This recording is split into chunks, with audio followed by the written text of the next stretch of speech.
We've heard police on megaphones a little earlier. We weren't sure exactly what they were saying. They were on the other side of the road.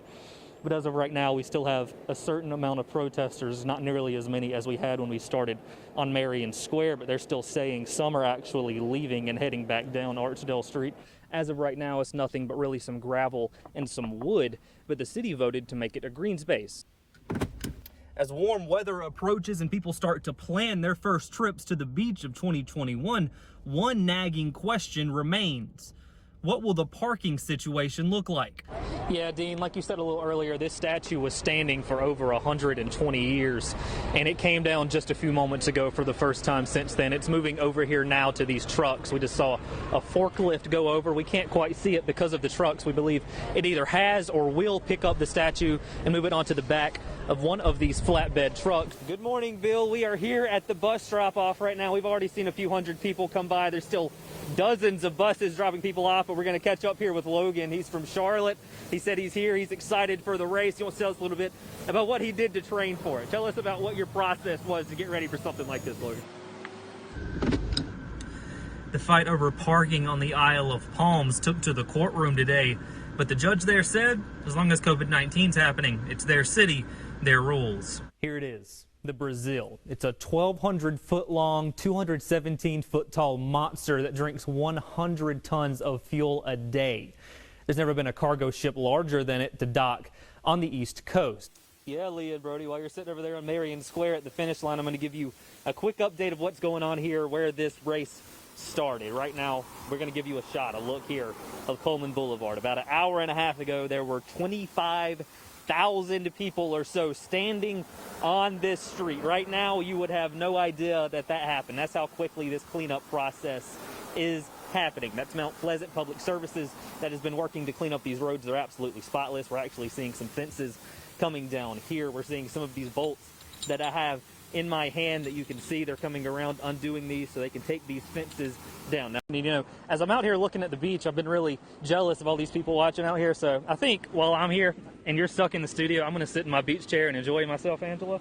So I'm just going to go ahead and send it back to you, I guess, working for you from my beach chair on the Isle of Palms. Eli Brand, ABC News 4.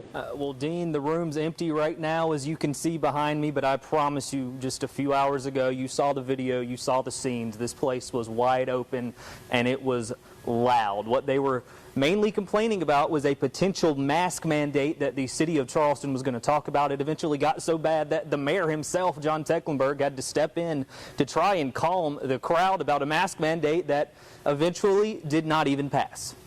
Please cooperate with us. A meeting about a mandate that pushed the mayor to the brink. Hey, y'all, I'm really serious about this. I'm going to ask y'all to refrain from outbursts for these speakers. A question he had to ask over and over again. Time, Mr. McDonald. And order, everybody, one person at a time. Some moments so tense, Charleston's police chief himself stepped in to try and calm the crowd. Yes, ma'am, please proceed. Hello? Hey, y'all, come on. Most of the 90 minutes was anything but calm during the public comment section. It led to this from Councilman Harry Griffin. I've never been more ashamed. I've never been more ashamed than I am right now. After public comment eventually ended, Let's prioritize people over money. the room mostly cleared. Right after, council decided to take a 10-minute break. When they came back from that 10-minute break, about an hour later, they did get to that mask mandate that I said failed earlier. The first draft of that failed 3 to 10. The second draft failed 8 to 5. You have to have 9 votes to get it to pass. I talked to Mayor Tecklenburg after the meeting. He said he is definitely a proponent of everyone getting out their opinion, but he was disappointed in the way that it was handled. Well, Dina Tess said that video started with North Charleston police officers responding to that Behavioral Health Institute where Sutherland was arrested after officials there say he had an altercation with others inside. What followed was his arrest, and he was dead just 12 hours later in police custody. The arrest came just hours before Jamal Sutherland would die on the floor of the Al Cannon Detention Center. Sutherland made pleas for protection as he's taken to the patrol car. God protect me! God protect me! For patient privacy, the facility redacted portions of the video, but Sutherland pleaded with officers, saying he didn't deserve to be arrested. It's not right. It's not right. It's not right. I didn't do anything. Officials say police were called after Sutherland attacked a staff member. Or the other patient, Jamal, he assaulted a staff member. During the ride in the car, it is too dark to see what is happening, but you can hear someone yelling profanities. Let go. Relax. Let go of me. Now. I need my medicine. Once police arrive with Sutherland at the detention center, he asked for his medicine. Sutherland's family says he was being treated for bipolar disorder and schizophrenia at the time of his arrest. On the intake assessment for Jamal, question 10 asking if the arrestee demonstrated behaviors that suggested mental illness was checked no. Tell them that Jamal is here. Jamal is here. I was getting ready to go sleep in the psych ward, and y'all want to come distract me before I take my medicine? No justice! Black Lives Matter! Chanting, Get these pigs up off our streets! holding signs demanding reform. As somebody from the community that talks to people at all levels. 1 week after the police shooting of Jacob Blake in Wisconsin, protesters gathered on Marion Square. To combat racism. You know, I'm here to promote love for everybody. The protest began with music. Yeah, let's get the 9 minutes started. And sitting in silence for those lost. But the silence quickly turned to confrontation as the crowd began marching down King Street. Police quickly cut off the protesters blocking King Street, told them to disperse. By order of the Charleston Police Department, this is an unlawful assembly. Charleston City Councilwoman Carol Jackson said protesters did not have the required permits. They did not. So that's why the mayor and the chief had a decision to make about how to, deal with the crowd that was going to gather on the square. Continuing to march with or without a permit, protesters were quickly stopped by police on Archdale Street. Police armed with batons, rubber bullets, and zip ties weren't letting marchers through. No racist! Eventually, the protesters dispersed, but not silently. So it should not be illegal to walk in the street as a form of protest. They blocked us off before we had even gone 1 block. This is the most fascist thing I've ever seen. I mean, we were walking down the street. We can't even do that. They kettled us. They were about to just arrest us all, but enough people had phones. After the protesters were gone, the police quickly followed, crowding into vans parked on the street. And while some protesters were angry, others were also happy with the work of the police. Thank you. And on the day that began with protest, tensions rose and ended quietly. Working for you, Eli Brand, ABC News 4. Meredith Mulcair says she's taught for more than a decade. A year of that was in Dorchester County, but she says she was working her dream job. But these last few weeks dealing with COVID-19 made her sense of safety at that job go away. Yeah, the feeling just completely changed from like week 1, teacher work week, all the way, to just the second week with the kids, like doing a 180. Meredith Mulcair has been a music teacher in Dorchester County. COVID was something she dealt with in 2020, but she says this year felt different. The first weekend after the first week of school, I found out one of my classes that I had been teaching with that week had been completely quarantined. Like the whole class was out. And then one of the 5th grade group I was with, there was like 7 or 8 kids missing by like the end of the week. Kids missing to COVID quarantine, something that hit more than 25% of the school district's population at one point.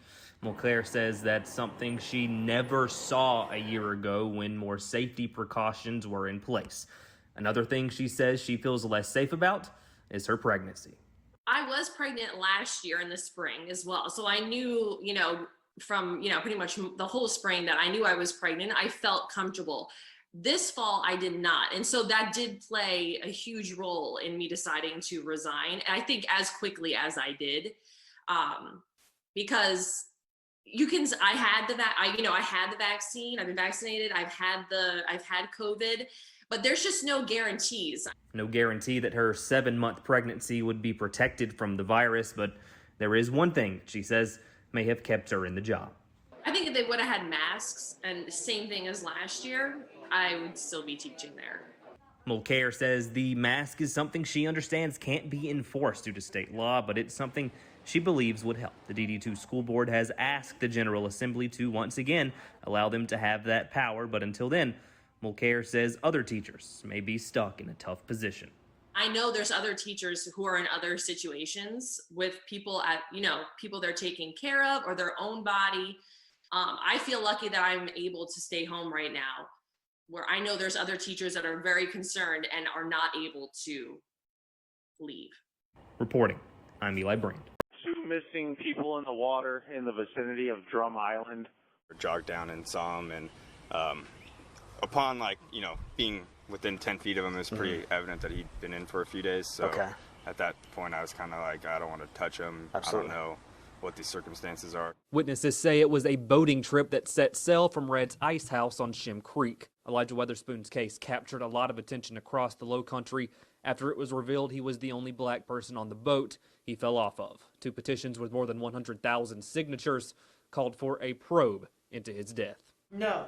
Okay. There's no way he was pushed, because everyone, even the 2 new people I met on that boat had no intent for that to happen. Now we're finally able to listen to the testimony of what happened from the people who were there. Even if we get them, I don't think that guy's going to make it. Okay. I mean, he appeared to me to be, if he wasn't dead, he was unconscious. Because there was blood on the boat. And we have an excellent idea who the blood belongs to, but we need to get it from everybody. Right before he got to the life ring that we had thrown out, he let go of the other man, and he said, I've lost him, or something to that. It is such an honor to have Second Lady Mrs. Pence here with us today. Second Lady Karen Pence got to witness the progress being made in the fight against veteran suicide in the Low Country. She came to really learn about suicide prevention because she is the lead ambassador for the National Prevents Initiative to work on ending suicide. The Second Lady watched a demonstration of a technology called transcranial magnetic stimulation, or TMS, a technology developed in the Low Country that uses vibrations to stimulate part of the brain. She says innovations like this show veterans the VA cares. You've been through a lot. We can help you process that and lead a normal life. And you all know Nancy very well.